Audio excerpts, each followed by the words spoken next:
Okay, good morning everybody. I'm going to call us to order. So please grab a seat.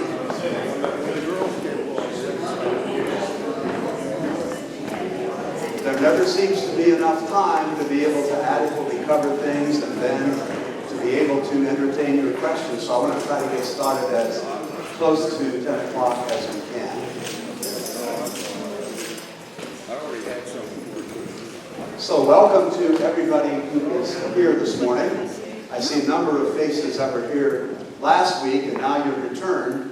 So I call that the ultimate compliment and the ultimate affirmation. If you heard me last week and you came back, I am absolutely flattered. So thank you very much for being here. I see also some guests that we have this morning, and I would be remiss if I didn't say thank you to a few friends who are here with me this morning. Ashley Woodowitz and spouse Mary are here. They go to the Episcopal Church. I hope you'll be nice to them anyway. But dear friends, and I'm glad that Ashley and Mary can be here. And speaking of dear friends, my friend Professor Harry Boone and spouse Nan have been friends of mine for a number of years. Harry and I taught together in Indiana.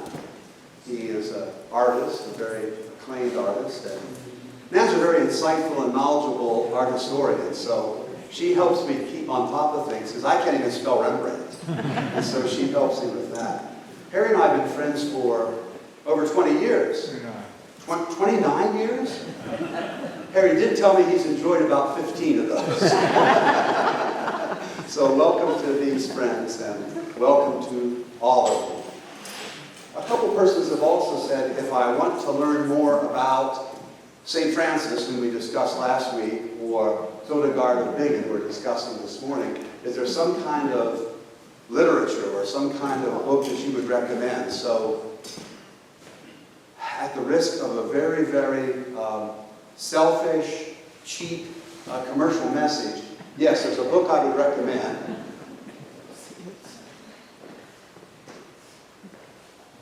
And the shameless commercial message is, it's mine. So if you want to just pass that around, you can grab it on Amazon.com. There are chapters on Francis of Assisi and also Hildegard of Bingen. So welcome to everyone. We're going to start because time always seems to be fleeting for us.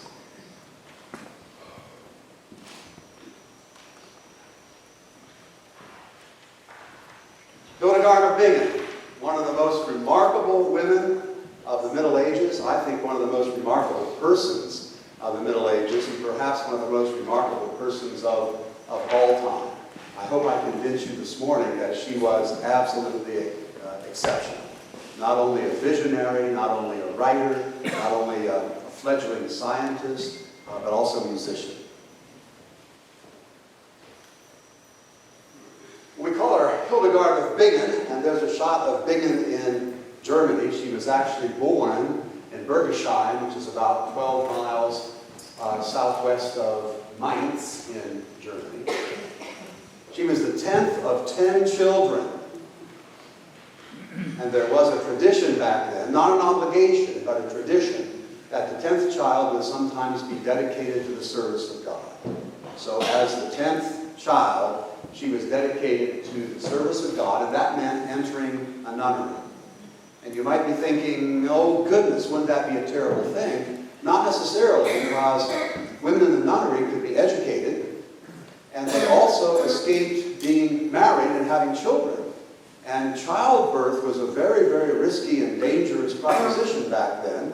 20% of the children that were, or not 20% of the children, 20% of the mothers who gave birth to children back then died in childbirth. And in the lower class, it was 30%, so almost 1 in 3. So she went into the nunnery, given to the church as what was called back then an oblation. At the age of 14, she was enclosed, that is, she took her vows and was enclosed in her monastic cell. She was taught by a woman who was her elder by almost a decade, whose name was Yuta. And Yuta was an anchoress, and that was someone who was actually placed in her cell and not allowed to go forth from that cell, not leave the monastery or the nunnery at all. The ritual in the Catholic Church is such that a rite of burial is performed when a person is admitted as an anchoress. The good thing about Yuta, I think, in terms of Hildegard, was she taught her how to read and how to write. How to read and how to write. And let's recall that few women could read or write in that time, and virtually no women went to the university where they could take the trivium or the quadrivium. That was a study of things like grammar and philosophy and public speaking and arithmetic and geometry and astronomy and music. So women could not do that, typically. But in the nunnery, she could be taught. And so she was taught the Psalms, because that was kind of the primer, the kind of see, spot, run, Dick and Jane kind of thing that I grew up with. So the Psalms were the primer back in that particular time, so she learned the Psalms.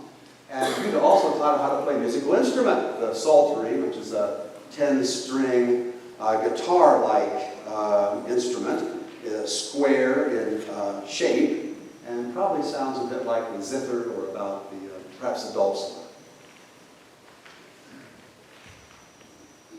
So few women in her time wrote letters. By the way, Hildegard wrote about 400 letters. And she wrote them to people who had questions about their spiritual journey. She wrote them to fellow religious people in leadership positions. She wrote them to princes. She wrote them to popes. Virtually no one was immune from her letters. And oftentimes, those letters were very critical. Critical of clergy being lazy. Critical of the practice of simony, which was selling church offices to the highest bidder. She criticized also celibacy, because at that particular time some of the priests said, well, celibacy means you can't be married, but that doesn't mean you can't have mistresses, and you cannot beget children with those mistresses. And Hildegard said, hold the boat, hold the bus on that one, and she criticized them. So I think it's tough to say, or not tough to say, it's justified to say, she was a tough sister, pun intended, a tough sister. Well, she was a visionary. She said that from an early age, and some scholars say the age of 3, some scholars say the age of 5, she received visions from God. She received revelations, a shimmering light, she called it, a living light, she termed it. These visions were then, in 1148, given the papal seal of approval by the Pope at the time, who was Eugene III, and his particular teacher, who was Bernard of Clairvaux, also emphasized the validity of these visions. So she had papal approval, and that gave women a very important role in the life of the church, because they could not technically preach, they could not administer the sacraments, but this gave them a particular theological role. She always said she was uneducated. She always called herself a simple, humble, dumb woman. But yet I think that was only to highlight the fact that she said these living light revelations came to me. I couldn't make them up myself. I'm not smart enough. So they had to come from God. There's a collection of her visions called the Scavias. And the Scavias is really 3 books containing in total 26 visions that she had. Later she would become an abbess, that is the abbey at Rupertsberg, and she literally would build that abbey up from the ground. She and the nuns built that together. So I think we can adequately call her a visionary. We can also call her a musician. And she said that the music was kind of out there, the kind of music of the spheres that the ancient Greek philosophers would talk about. And so these things came to her. She didn't really create them. They just simply came to her. Remarkable. And she wrote nearly 80 compositions. And at that time when people wrote music, they did not attach their name to it. But Hildegard attached her name to her music. So what I'd like to do is play for you, if I may, one of my favorite pieces called Kaleidoscope, or Love Abounds. And I'm worried about this room because it is a large room, but I'm going to try to play this for you. You have the words in Latin, and you also have the words there for you in English. I'll play this as loudly as I can.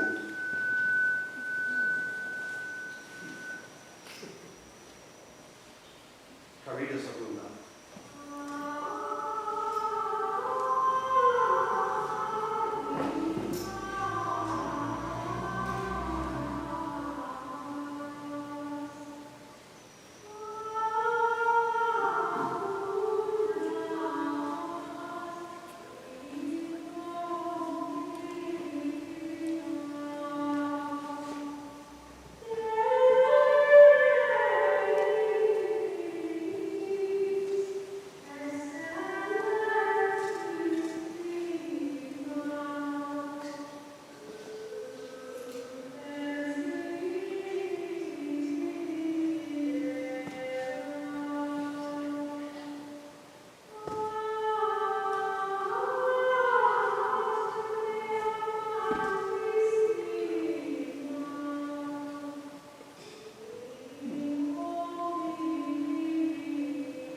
I need to give credit to Margaret Waddell, who's a famous soprano that lives in Columbia,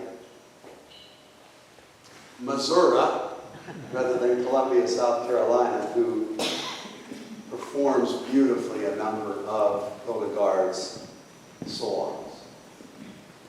I said before that she was a bit of a prophet. She criticized folks in her letters. And I've mentioned some of those. One of the ones I would highlight here would be, she did criticize extremes between asceticism and libertarianism. She kind of promoted a moderation. And she lived to be about 81 years of age. Jutta, who was her teacher, really died at the age of 44. She really tortured her body through extreme fasting and so forth. You might recall that Francis of Assisi also, somebody asked me about him the last time we were together, died about the age of 44 as well, and practiced very severe asceticism. Well, she was a preacher. Now this is what's really remarkable, because according to some biblical passages, like 1 Timothy chapter 2, verse 12, first half, and 1 Corinthians 14, women are not supposed to preach and speak and have authority over men. And so here you have Hildegard. She is going to be a preacher. And she engages in 4 preaching tours that go for over a decade. And she preaches all around the area. She was also a member of the Benedictines, and the Benedictines say in the 36th rule, women are forbidden to preach. They're not allowed out, and that means outside of the monastery or outside of the nunnery. But she preaches 20 years. She conducts 4 preaching tours. She started those in 1158 when she was 60 years of age. Well, Hildegard, I would say, both sealed the envelope and also pushed the envelope. That is, she was a person of her time, but she was a person also ahead of her time. Ways in which I think she sealed the envelope, she said things like this: well, women are passive, and women's passions are heated by men. She also said the only purpose of sexual intercourse is procreation. Women are inferior, men are superior. Man is characterized by strength, and women are characterized by weakness. She said divorce for any reason is forbidden. And here she parts company even with Jesus, who said that divorce was permitted in the instance of adultery. So she took some liberties there. And homosexuality, she said, was a perversion of the natural order. So she sealed the envelope on some particular theological thoughts of the time. But she also pushed the envelope. That is, at a time when women were supposed to be silent and meek, was the way that it was described in those pieces of literature that describe what appropriate Christian behavior was for women. And the reason for that is they would charge women who were more assertive with the claim that she was acting like Eve. That is, the boldness of Eve brought down the fall of humankind. By contrast, Hildegard was assertive and she was courageous. And I'd say she could also be engaging, but she could also be enraging. And here we go with some of those things. Criticized priests, preached in public, recorded visions, founded a nunnery, built it with the nuns' labor, wrote theology, engaged the natural world as a healer and a scientist, composed music, and get ready for this one, dressed her nuns in white clothing with bejeweled crowns and with exposed flowing hair, not shorn 4 times a year, as was required by the Benedictine order, and introduced morality plays, which she herself wrote. She preferred to drink beer and wine, and she referred to God as mother. She said there are some stereotypical feminine characteristics of God that she liked to talk about. So she thought it was no more appropriate to talk about God as being father as it was to talk about God as being mother. That is, God can be judge, a stereotypical masculine characteristic, but at the same time, she liked that passage where God was gathering people under God's wings like a mother hen gathers her chicks. So there was a stereotypical feminine characteristic of God as well. Well, in terms of the photo exhibit especially, I've got to make some comments about Hildegard of Bingen living in what I would call the thin spaces. And remember, thin spaces are a way of describing those moments of experience and those locations or places where the distance between God and human is really compressed. That is, experiences in our lives or things we see or hear, taste, or touch or smell that really bridge the gap between what I would call the secular and the sacred. So how did Hildegard live in the thin spaces? Well, she emphasized, no big surprise here, that the cosmos is the work of God. But, she then said, we should appreciate it and regard it as holy because God is holy. And she believed that God was in nature. Therefore, nature is holy. It's not simply unholy stuff that you can do with whatever you want, but rather God is present in it. Therefore, nature, I would call it as a theologian creation, creation is holy. So the Holy One made it, but the Holy One is also in it, and therefore it has to be highly regarded. One of the things I liked as well, she said we can use images from the natural world that we can apply to God and try to understand certain things about God. So in terms of the Trinity, I really like this. She would look at a fire, and she said, well, the light that the fire provides really represents God. The redness, the color of the fire represents Jesus. And lastly, the heat, that's the Holy Spirit.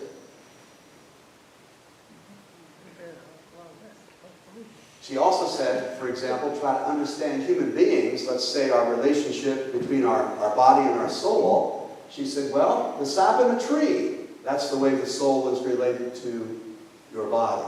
I kind of like that, to give these kind of natural, from creation images for how we can understand some things about God and how we can understand some Christian philosophy.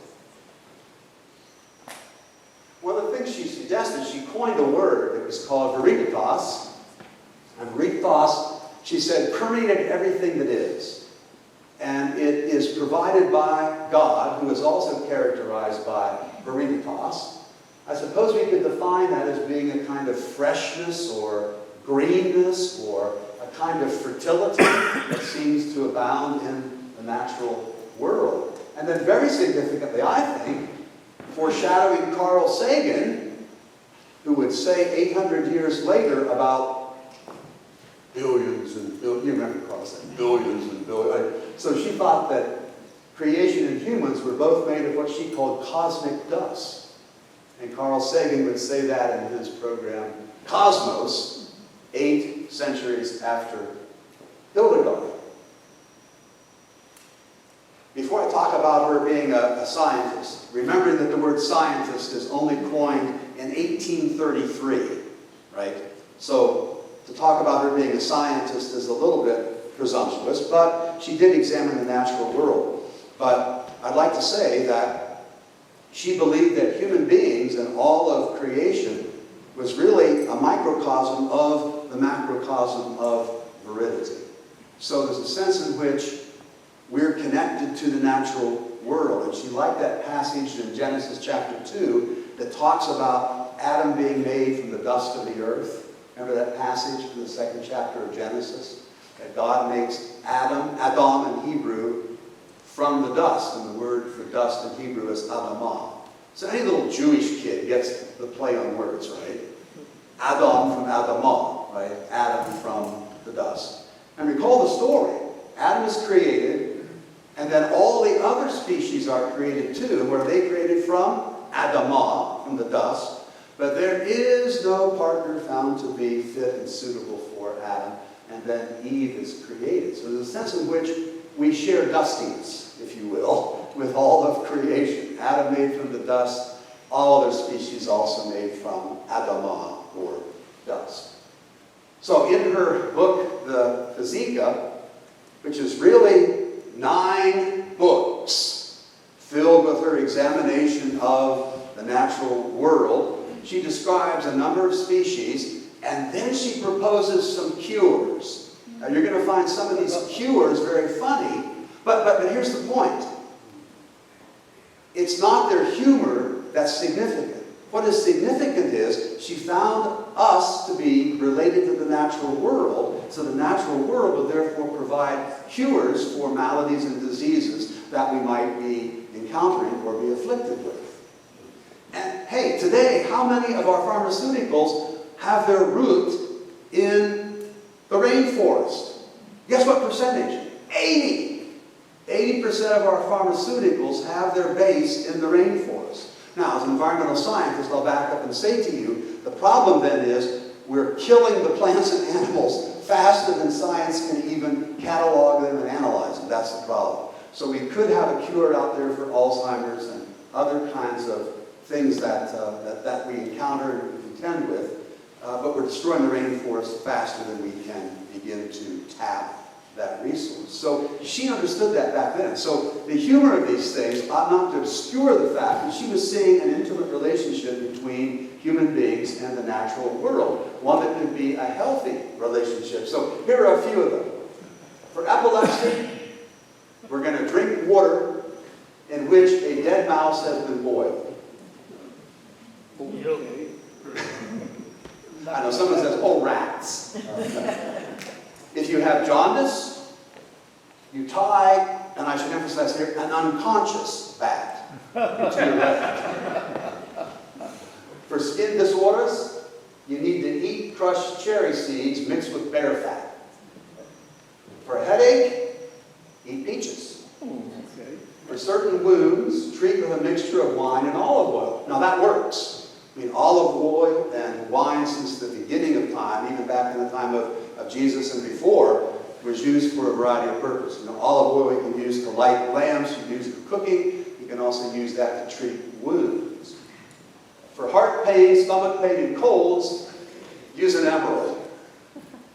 I'm a retired professor. I never had enough money to buy any emeralds, so that would probably not work for me. Oops, for stupidity, you know, actually I might suggest this to your political science classes at Lander. Hold a sapphire in your mouth when you first get up. Works every time. For poisoning food, use a topaz to detect. For a sore throat, eat a thrush. That's a kind of bird. Or for baldness, I should have paid more attention to this one. Use bear grease and burnt straw. How about this one? For excessive libido, place the drippings of a cooked hawk onto a man's genitals or onto a woman's navel. That would kind of do it, I think, for me. Or for lead poisoning, and look at this one, because this really applies to today. Food and drink should not be placed in leaden cups and bowls. We know that today. And when I do some work of restoration at my house, I got to be careful about the lead that is also contained in some of that paint, right? Well, Zan, and Harry, this is a particular item that she drew. Back in those times, women could not be painters, Harry. How about that? They were forbidden, but they could be illustrators. So they would illustrate some biblical passages or some theological motifs, but they could not be a painter. Right? They could also not be a judge. They could not be other things were forbidden to women as well. Did she paint that when we saw it? Yes, sir, she did. Yes. And again, if you look at it, Bob, look at how much she's made everything interconnected here with the people in among the trees and so forth.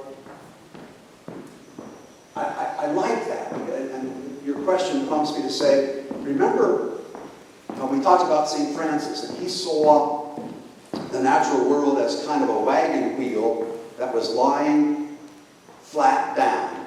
And the spoke was God, the hub was God, and the spokes were all the species. The prevalent view in the Middle Ages was a triangle. God is the top, then the angels, then human beings, with men higher than women, then animals, then plants, and then stones. It was a triangle like this. So she also saw it the way that Francis saw it.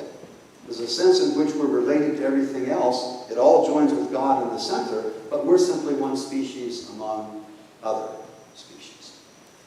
So I want to allow time for questions. This is really important to me, the conversation after a presentation. So I'll say this and then I'll entertain your questions. And that is, I think she's one of the most remarkable persons, regardless of gender, of the Middle Ages or late Middle Ages.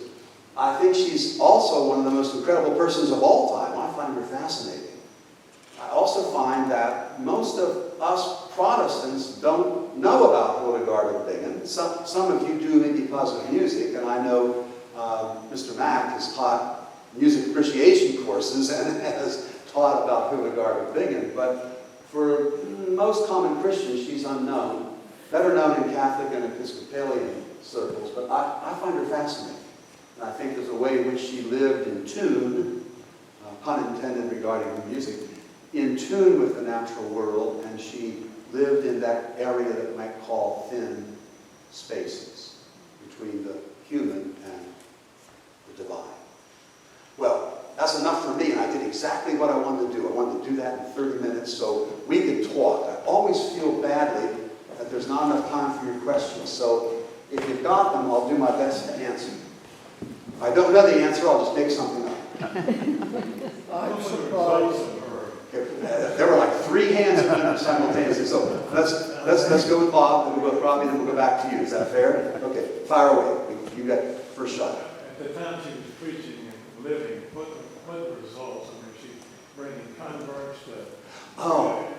What was accomplished by her work? consequences of the preaching? Did that bring people to the faith? What happened? It wasn't so much a conversion thing as it was a kind of purifying thing. Nobody could escape the prophetic criticism of Hildegard of Bingen. And I remember there was another abbess that was not too far away, and she said something like this to her. She said, some thoughts are really like crops growing in a beautiful valley. Other thoughts are like a desert that has no living thing in it. Your thoughts are like the latter. And one time there was a debate between a prince and a pope, and she basically looked at the prince and said, "You're an idiot." So she was not shy about sharing certain preaching moments, and she criticized the clergy, as I mentioned. She criticized people for not living their faith intentionally. So it was more, Bob, the consequence was largely purifying people of faith rather than bringing people who were not Christian into the faith. You know, she didn't have preaching tours in areas where there were not persons who tended already to be Christian. But she'd be a reformer. She's like a reformer, yeah. But a woman, a female reformer, which was really unheard of. So, Robbie, you had a question? Kind of touch on what Bob was saying. How was she received, and how far did she travel to preach? Oh, okay. How was she received by the people? It isn't like she suddenly said, "I've never been to Spain, but I kind of like the music." No. It was basically around Germany. There were mixed reviews in the sense that there were priests who said she shouldn't be doing this because, after all, the Bible says women are not to speak, they're not to preach, and they're not to have authority over men. That's 1 Timothy chapter 2. At the same time, a lot of these priests were writing to her and asking for copies of her sermons. So it was that kind of mixed valence, that kind of thing like, she shouldn't be doing this, but thank God you are. In fact, when Kyle was sick last weekend, there were moments that I was wishing for someone to send me a sermon because I didn't know he was going to not be able to speak last Sunday until like 5 o'clock on Saturday afternoon. So I did not watch the Pittsburgh Steelers lose to the Baltimore Ravens. I went to my study and took about 5 hours to know the sermon. At that moment, I would have liked to have a sermon from Hildegard of Bingen because it took me 4 or 5 hours. So, yes, sir. Thank you for your patience. Yeah, I was wondering about her relationship with the Pope. You know, to get the authority, and she had the list to do things, but how she convinced the Pope to let her do it. Yeah.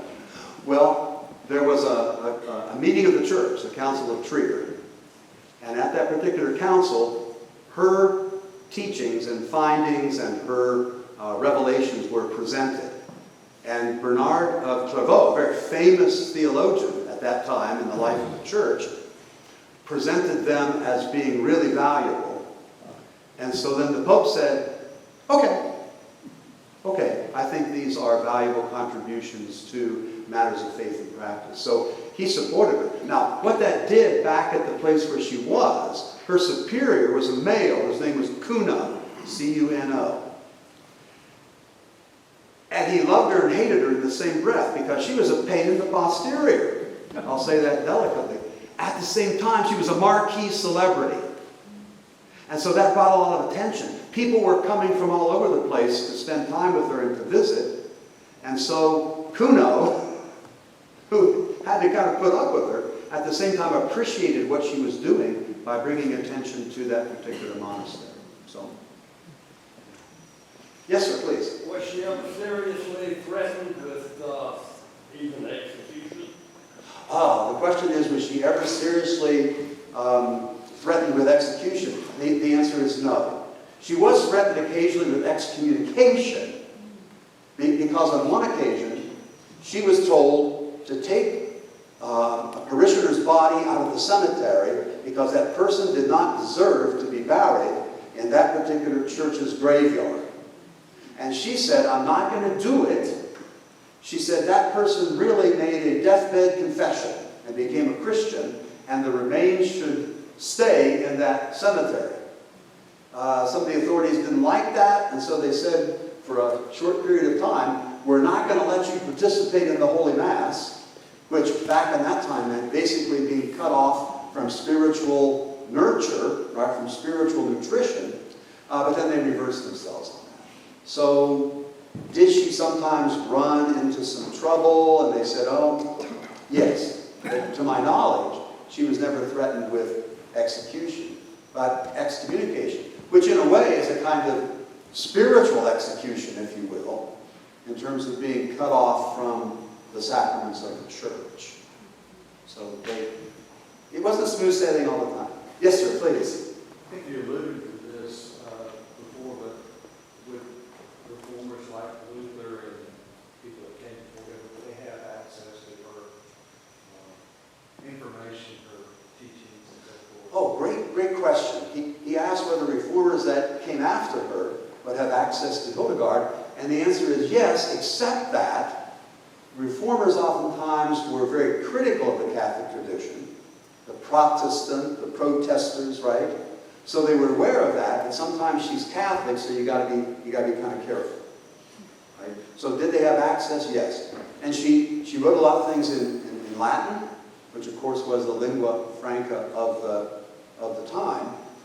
So they did have access. Her Latin was better than Francis's. Remember I told you last week that when Francis would write 5 words in Latin, 3 of them would be mistaken. Yeah, right. So she was better at writing Latin than he was. I think she was a brilliant person, actually. And she only downplayed that brilliance because she wanted to have these revelations, you see, be sent through her, just a humble, dumb, uneducated vessel. So she called herself oftentimes the mouthpiece of God. The mouthpiece of God. So God is speaking through her. It's not Hildegard's voice. It's actually God's voice being conveyed through her. So did they have access? Yes. Did it play a really huge role? I don't think so, because it's kind of like when I lived in the Netherlands. You know, I love stained glass. And I look at these windows here in Alexander Hall, and I think, oh my God, how beautiful that is, how uplifting that is for me. But in the 17th century, the Dutch got rid of all of these stained glass windows because these were Catholic. And the churches in the Dutch Reformed tradition are characterized by windows that are clear, rather than windows that are beautiful like this.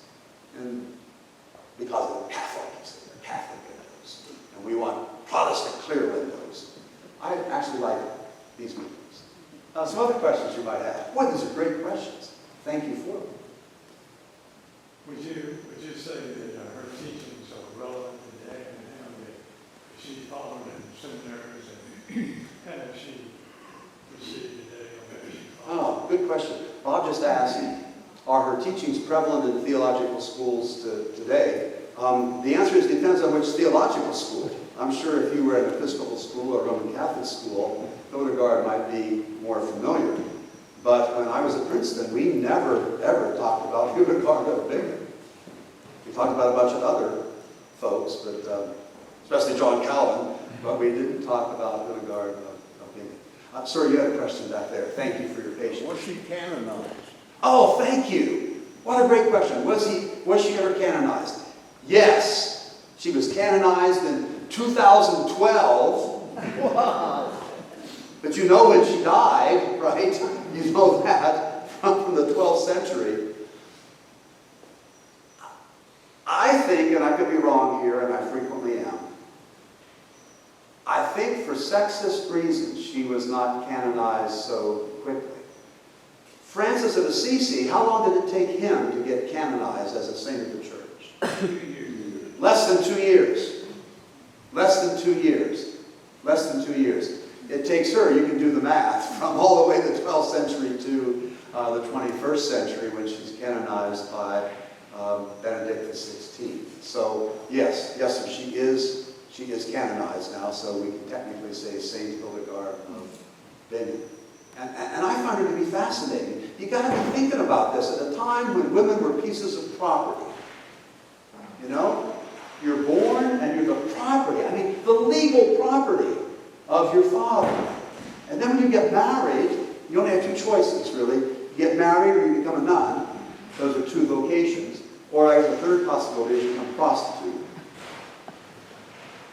Then when you have a son, then you become, and your husband precedes you, whose property you are, then your eldest son really owns you as a piece of property. So in the midst of that kind of a context, you got Hildegard doing all these pretty fascinating things. So I think she is an incredible person, regardless of gender. When I think about her as a female, I think that, oh my God, she was really exceptional. Really an exceptional person. Some other questions you might have. And I'll watch the clock carefully because our pastor's feeling better, but his voice is still not 100%. So I got to help him in second service today. Of course, you know, if his voice is not doing so well, that might mean the sermon could be short. My mom said cleanliness was next to godliness. I think it's brevity is next to cleanliness. But, so maybe another question or two? Well, brevity would make them a good Episcopalian preacher.